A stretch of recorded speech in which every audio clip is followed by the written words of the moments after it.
Alright, here's the front. You can see I'm making the stones flush with the fire brick.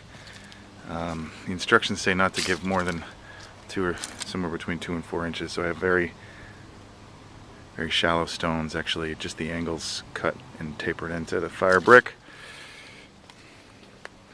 Next step is actually putting the throat on the top there. See, I've been putting all kinds of stones in the back, filling them in with mortar. And then I believe once I get up past the throat and put the smoke chamber on, then I'm going to start to taper in on the chimney. So that's the plan.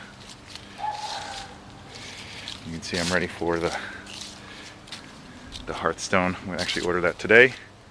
69.5 inches by 20 inches deep. That'll make a nice front hearth, so I can put wood.